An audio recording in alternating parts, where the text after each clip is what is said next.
The New South Wales opposition will take a plan to legalise cannabis to the March state election.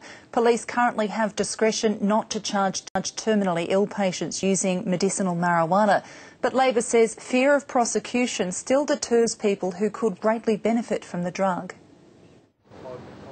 6 days into the job, and Labor's new leader has made the legalisation of cannabis an election issue. I want to change the law so that those with terminal illness and their loved ones never need fear that they're breaking the law if they're seeking cannabis treatment to relieve pain. Luke Foley had a captive audience, fourth-year pharmacy students heading to lunch. It's a hot topic at the moment, just because the issues with some parents, being followed up by police as well when they're using it for their kids.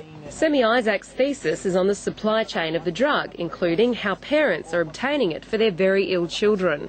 There are people who really, really need it. I guess the sooner it is, the better.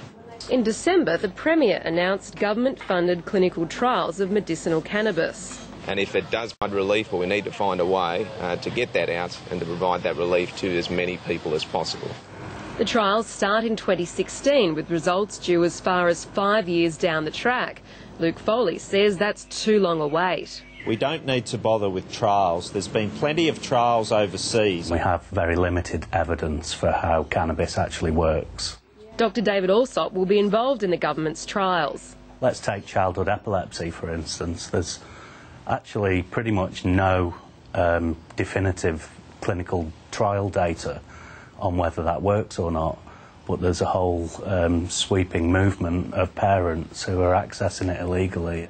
If Luke Foley gets his way, that would change straight after the March election. Claire Ed, ABC News, Sydney.